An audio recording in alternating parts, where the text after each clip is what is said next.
Pencarian korban di mangsa buaya di Labuhan Batu Utara dibantu paranormal. Polres Karo amankan pelaku penyerangan polisi dengan parang. Penyembelihan hewan kurban wajib terapkan protokol kesehatan. Selamat malam pemirsa, selain cuplikan berita tadi kami juga akan menyajikan informasi menarik lainnya. Bersama saya Irwan Saragih, pemirsa inilah Sumut Hari Ini malam selengkapnya.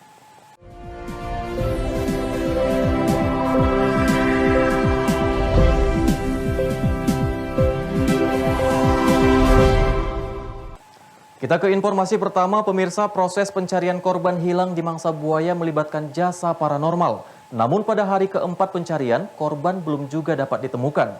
Dalam kejadian tersebut ternyata sempat disaksikan oleh sepasang suami istri yang sedang mencari ikan. Kondisi korban dalam keadaan tidak berdaya dan dibawa buaya ke seberang sungai yang tidak jauh dari lokasi kejadian. Meskipun sudah dilakukan proses pencarian selama 4 hari oleh tim SAR gabungan terdiri dari Basarnas wilayah Tanjung Balai, BPBD Labuhan Batu Utara, dibantu oleh TNI Polri bersama warga dan paranormal dengan cara menelusuri alur sungai Simangalam sejauh 9 km dari lokasi TKP. Korban hilang di mangsa buaya Ponidi, warga dusun Tanjung Alam Paret Cina, Walu Hulu Selatan, Labuhan Batu Utara, Sumatera Utara. Hingga kini jasadnya belum juga ditemukan. Menurut salah seorang nelayan, Udin Pohan menjelaskan, saat dirinya sedang mencari ikan bersama istri, dari kejauhan mendengar suara jeritan minta tolong. Namun setelah istri korban dievakuasi dari TKP oleh warga yang sedang melintas menggunakan sampan mesin, dirinya baru sadar bahwa ada warga menjadi korban mangsa buaya. Dengar suara jeritan itu gimana? Coba bisa jelaskan. Suara anak-anak aku dengar, orang jauh pula kan. Siapa yang menjerit itu aku bilang. Jadi yang mau kalau orang itu dekat pinggir Simangalam yang menjerit. Sudah itu terus nangislah ke sana. Rupanya ada orang bawa ke sana. Sudah itu mudik lagi orang itu. Kami masih dalam sana. Datanglah satu orang mengantarkan itu, mudik dia balik kemari. Tengoknya aku, ada sana orang meninggal katanya, dibawa buaya. Aku pun nantilah sama-sama kita, aku bilang, oh iya, aku mencari pengilar sebiji, 2 biji lagi aku mencari pengilar, dia enggak sabar dia teruslah kemari. Jadi aku pun pelan-pelan lah pula, orang aku dah tahu tanah dia sini kan. Pelan-pelan aku. Tahu-tahu terperogok kami sama itu. Sama siapa, Pak? Sama buaya itu, sama mayat itu.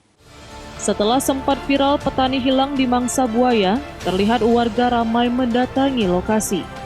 Banyak masyarakat menaiki sampan bot untuk melihat proses evakuasi yang dilakukan oleh tim SAR di lokasi kejadian. Ucok Sitorus melaporkan untuk Eva Rina TV. Sementara itu diduga hanyut seorang wanita berusia 30 tahun menghilang saat mencuci pakaian di Sungai Batang Pane, lingkungan 4 Kelurahan Pasar Gunung Tua, Kecamatan Padang Bolak, Kabupaten Padang Lawas Utara. Saat mencuci pakaian di sungai, salah seorang wanita berusia 30 tahun menghilang diperkirakan tenggelam hanyut terbawa arus Sungai Batang Pane, lingkungan 4 Kelurahan Pasar Gunung Tua, Kecamatan Padang Bolak, Kabupaten Padang Lawas Utara, Sumatera Utara. Berdasarkan kronologis kejadian, korban pergi ke sungai untuk mencuci pakaian sekitar pukul 10 waktu Indonesia Barat. Namun hingga menjelang siang, korban tidak juga pulang ke rumah. Pihak keluarga langsung pergi mencari ke lokasi dan hasilnya korban ternyata sudah tidak ada lagi di sungai. Pihak keluarga bersama kepala lingkungan melaporkan ke pihak kepolisian dan Badan Penanggulangan Bencana Daerah agar dilakukan pencarian dan penyisiran sekitar sungai. Kepala Lingkungan 4 Pasar Gunung Tua, Kecamatan Padang Bolak membenarkan kejadian tersebut, bahwa seorang wanita menghilang dan diduga hanyut terbawa arus sungai. Berdasarkan informasi dari warga tadi, salah seorang warga kita yang berinisial S. Siregar dinyatakan kemungkinan hanyut di bawah arus sungai. Dan saya ke TKP, Iya, Pak. di TKP kita menemukan pakaian yang mau dicuci sama pakaian yang sudah dipakai ternyata di TKP. Iya Pak. Jadi orangnya tidak ada di situ lagi Pak ya? Nah, orangnya tidak ada di TKP lagi. Sampai saat ini warga bersama tim personil Polsek Padang Bolak dan Koramil 05 Padang Bolak serta Badan Penanggulangan Bencana Daerah Kabupaten Padang Lawas Utara masih terus mencari dan menyisir sepanjang aliran Sungai Batang Pane. Arif Siregar melaporkan untuk Eva Rina TV. Pemirsa, ternak babi terancam punah di Kepulauan Nias akibat mewabahnya virus African Swine Fever atau ASF, menyebabkan puluhan ribuan ekor ternak babi mati. Masyarakat peternak babi mengeluh karena tidak ada vaksin khusus untuk virus ASF tersebut.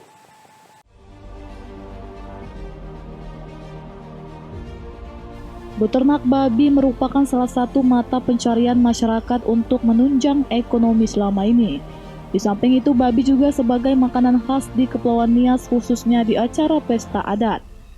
Namun, beberapa bulan belakangan hingga saat ini, stok daging babi tidak seperti sebelumnya yang selalu tersedia di sejumlah pasar-pasar tradisional. Langkanya daging babi akibat virus African Swine Fever atau ASF yang menyebar luas hingga ke pelosok-pelosok terpencil di 4 kabupaten dan 1 kota madya yang ada di Kepulauan Nias, yakni Kabupaten Nias, Nias Utara, Nias Barat, Nias Selatan, dan di Kota Gunung Sitoli. Bahkan saat ini ternak babi terancam punah di Kepulauan Nias karena belum tersedianya vaksin penyakit babi mematikan tersebut. Kami juga sudah melakukan pendataan untuk sampai sekarang bahwa dari 11 kecamatan babi yang telah mati karena ASF sekitar 13.377 ekor. Hal ini menjadi prihatin kita kepada ekonomi masyarakat yang jelas sangat mempengaruhi ekonomi masyarakat itu sendiri. Khusus di Nias Utara, berdasarkan data dari Dinas Ketahanan Pangan dan Pertanian dalam 3 bulan terakhir hingga saat ini, telah mencapai 13.977 ekor ternak babi yang mati akibat virus ASF. Yamotani Telaum Banua selaku Kepala Bidang Peternakan dan Perkebunan membenarkan virus ASF menjadi keluhan para peternak babi saat ini.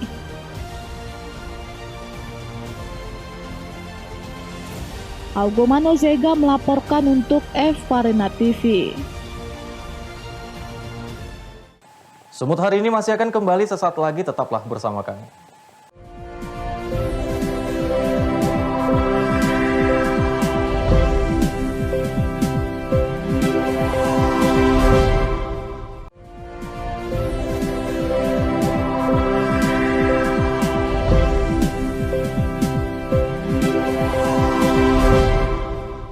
Terima kasih Anda masih bersama kami. Pemirsa, Satreskrim Polres Tanah Karo berhasil mengamankan seorang pelaku penyerangan petugas kepolisian dengan menggunakan parang.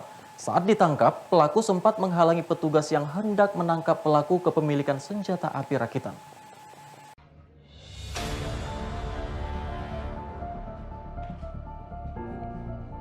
Tim Satreskrim Polres Tanah Karo mengamankan seorang pelaku penyerangan petugas kepolisian dengan menggunakan sebilah parang. Pelaku yang diketahui berinisial ES ini diamankan dari sebuah peladangan di Desa Bandar Tongging, Kecamatan Merek, Kabupaten Karo.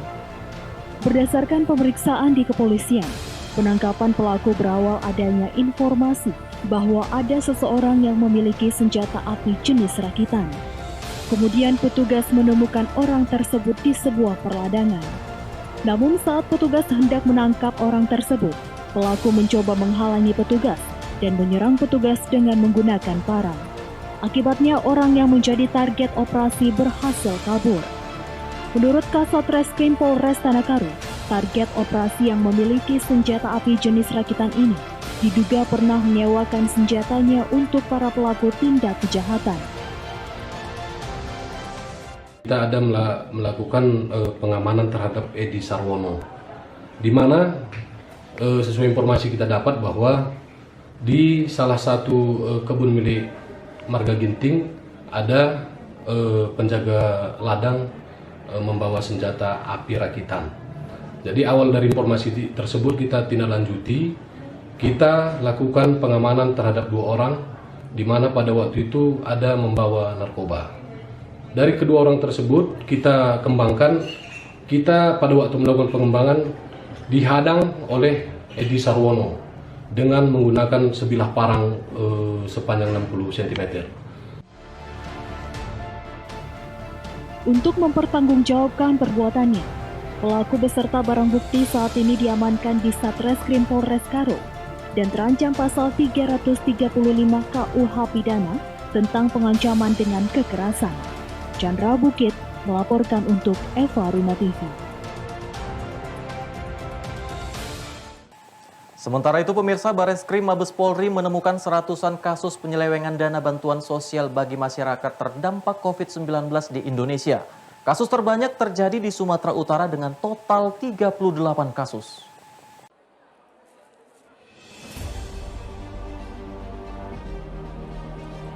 Bareskrim Polri telah mengumpulkan informasi adanya dugaan penyalahgunaan wewenang dana bansos warga terdampak COVID-19 di jajaran Polda seluruh Indonesia. Data yang diterima terdapat 102 kasus di 20 Polda. Berdasarkan data Bareskrim Sumatera Utara, terbanyak dugaan penyelewengan dana bansos COVID-19 dengan 38 kasus. Posisi kedua ada Jawa Barat dengan 18 kasus. Gubernur Sumatera Utara Edi Rahmayadi menyebutkan, pihaknya menyerahkan sepenuhnya proses hukum penyelewengan dana bansos tersebut kepada penegak hukum. Pihaknya tak akan menoleri oknum pegawai pemerintah yang memanfaatkan pandemi COVID-19 untuk mencari keuntungan.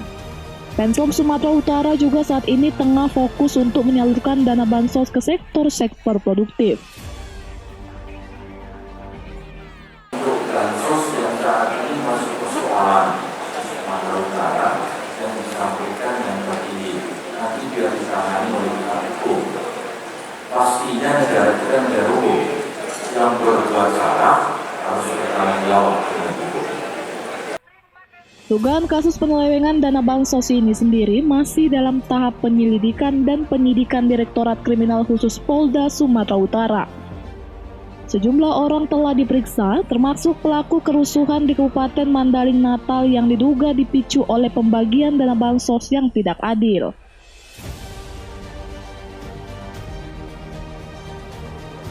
Masalah bantuan sosial ini mungkin rekan-rekan ketahui juga ada yang bermasalah sampai di tingkat desa, dan ini semua sekarang masih dalam penyelidikan Direktorat Kriminal Khusus Polda Sumatera Utara. Yang perlu mungkin kita harus tahu bahwa untuk yang paling sulit adalah masalah perhitungan keuangan negara, kerugian keuangan negara. Sormin menegaskan Polri tidak menoleransi penyelewengan dana bansos COVID-19 dalam bentuk apapun. Daniel Pekwali melaporkan untuk Eva Runa TV. Sementara itu pemirsa, Komite Olahraga Nasional Indonesia Kabupaten Simalungun menggelar musyawarah olahraga kabupaten atau Musorkap di Simalungun City Hotel Pematang Raya, Kabupaten Simalungun, Sumatera Utara. Dalam musyawarah ini ada 4 atlet Simalungun yang akan diberangkatkan untuk mengikuti Pekan Olahraga Nasional.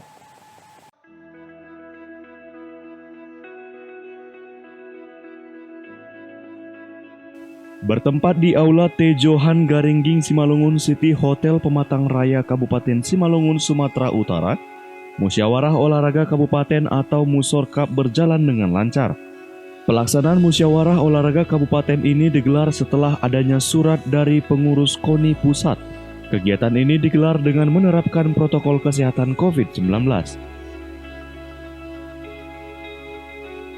Turut hadir dalam kegiatan ini Ketua KONI Sumatera Utara, Kadis Pemuda dan Olahraga Kabupaten Simalungun, Ketua Bidang Pembinaan Prestasi, Ketua Bidang Organisasi serta 10 pengurus cabang olahraga di Kabupaten Simalungun. Bupati Simalungun diwakili Kadispora Simalungun mengatakan mendukung sepenuhnya acara musyawarah olahraga kabupaten ini dan berharap pengurus dapat lebih lagi memajukan olahraga serta menghasilkan atlet-atlet di Kabupaten Simalungun lebih berprestasi. Melihat tahun sebelumnya, prestasi olahraga di Simalungun meningkat naik dengan meraih medali emas dari cabang olahraga Wushu dan Ikatan Sport Sepeda Indonesia juga berprestasi peringkat 54 dunia internasional Malaysia.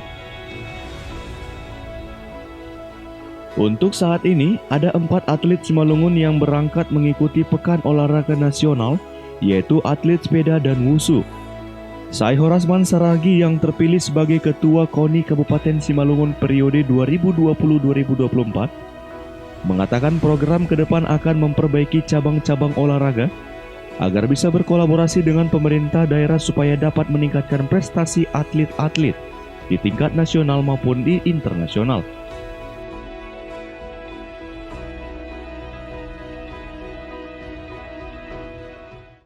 Kita mewujudkan sport center di Simalungun agar bisa memacu kenaikan peringkat dan katakanlah prestasi olahraga di Simalungun ini. Setelah menjabat dalam waktu dekat, kira-kira program apa yang menjadi prioritas utama KONI Simalungun?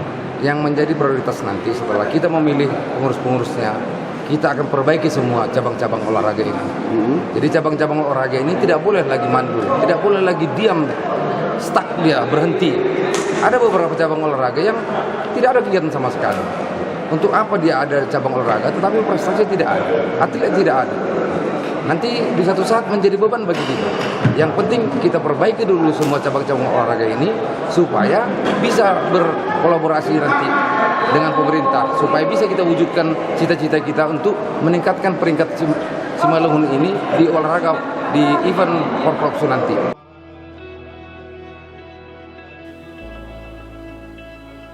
Diharapkan Komite Olahraga Nasional ini dapat lebih lagi memajukan olahraga dengan menggandeng pengurus cabang olahraga, sehingga menghasilkan atlet Simalungun yang berprestasi. Penta News Sembiring melaporkan untuk Evarena TV.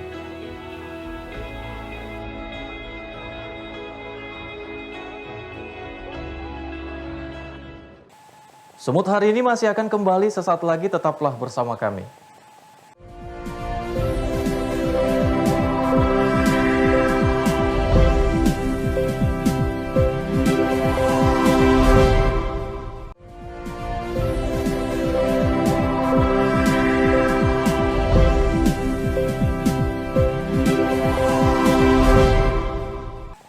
Terima kasih Anda masih bersama kami, pemirsa. Gugus Tugas Percepatan Penanganan COVID-19 mengingatkan pelaksanaan penyembelihan hewan kurban wajib menerapkan protokol kesehatan di tengah pandemi COVID-19. Protokol kesehatan wajib diterapkan untuk memutus mata rantai penyebaran COVID-19. Gugus Tugas Percepatan Penanganan COVID-19 mengingatkan pelaksanaan penyembelihan hewan kurban wajib menerapkan protokol kesehatan guna menekan penyebaran COVID-19 di Sumatera Utara. Juru bicara Gugus Tugas Percepatan Penanganan COVID-19 Sumatera Utara, Wiko Irwan mengatakan, secara teknis pelaksanaan kurban sesuai protokol COVID-19 diantaranya, pemotongan hewan kurban hanya dihadiri oleh panitia kurban yang dibatasi jumlahnya. Untuk panitia kurban diharuskan dalam kondisi sehat, selalu mencuci tangan dengan sabun dan air mengalir, serta memakai masker. Kemudian area pemotongan kurban secara rutin lakukan penyemprotan disinfektan sebelum dan sesudah pelaksanaan. Untuk proses distribusi daging hewan kurban, gugus tugas mengimbau agar dilakukan oleh panitia kurban yang bekerja sama dengan aparat pemerintah setempat untuk mengantarkan langsung ke rumah para mustahik. Langkah ini dilakukan untuk meminimalisir risiko penularan COVID-19. Yang pertama, pihak yang terlibat penyembelihan harus menerapkan protokol kesehatan dengan saling menjaga jarak atau physical distancing dan menghindari kerumunan serta melakukan koordinasi dengan pemerintah daerah setempat. Yang kedua, panitia harus dalam keadaan sehat, menggunakan masker, pakaian lengan panjang, dan sarung tangan, serta panitia penyembelihan hewan dapat saling bekerja sama dengan rumah potong hewan dengan menjalankan Fatwa MUI nomor 12 tahun 2009 tentang standar sertifikasi penyembelihan aman. Yang ketiga, membersihkan seluruh peralatan sebelum dan sesudah digunakan untuk menyembelih hewan kurban serta menerapkan sistem satu orang satu alat dalam menyembelih hewan kurban. Yang keempat, pelaksanaan kurban bisa mengoptimalkan keleluasaan waktu selama 4 hari, mulai setelah dilaksanakannya sholat Idul Adha tanggal 10 Zulhijjah hingga sebelum maghrib 13 Zulhijjah. Masyarakat juga diimbau untuk menghindari kerumunan di lokasi penyembelihan hewan kurban. Daniel Pekuali melaporkan untuk Farina TV. Selain itu, pemirsa, Kepolisian Resort Kota Bandung melakukan razia sekaligus sosialisasi penerapan protokol kesehatan saat adaptasi kebiasaan baru atau AKB terhadap para penumpang bus di Cileunyi, Kabupaten Bandung. Meski telah sering diimbau, masih saja ada warga yang tidak mematuhi protokol kesehatan seperti tidak menjaga jarak antara penumpang serta tidak mengenakan masker.